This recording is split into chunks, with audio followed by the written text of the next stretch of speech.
Gusto ko lang sabihin, I stand with Ann Curtis.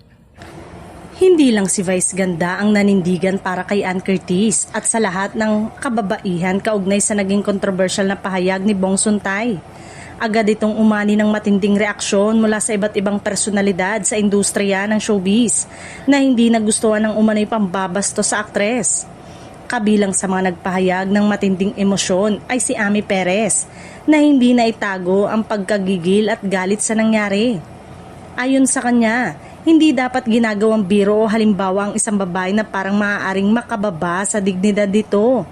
Mariin niyang iginiit na bilang mga public figure, may responsibilidad silang protektahan at ipaglaban ang kapwa nila babae. Maging ang iba pang host ng It's Showtime ay nagpahayag ng suporta kay Ann. Binigyang diin nila na ang issue ay hindi lamang tungkol sa isang tao kundi sumasailalim sa mas malawak na usapin ng respeto at kababaihan sa lipunan.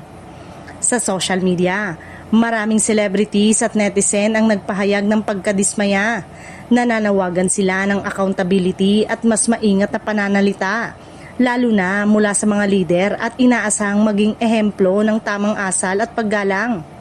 Sa kabilang issue, nananatiling profesional si Ann at ipinagpapatuloy ang kanyang mga gawain.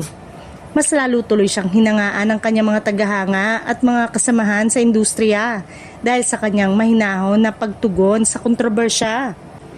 Sa huli, malinaw ang naging mensahe ng mga artista, ang respeto sa kababaihan na hindi dapat binabaliwala. Ang paninindigan ni Vice, Ami at ng iba pang personalidad ay patunay na handa silang magsalita at tumindig laban sa anumang uri ng pambabastos.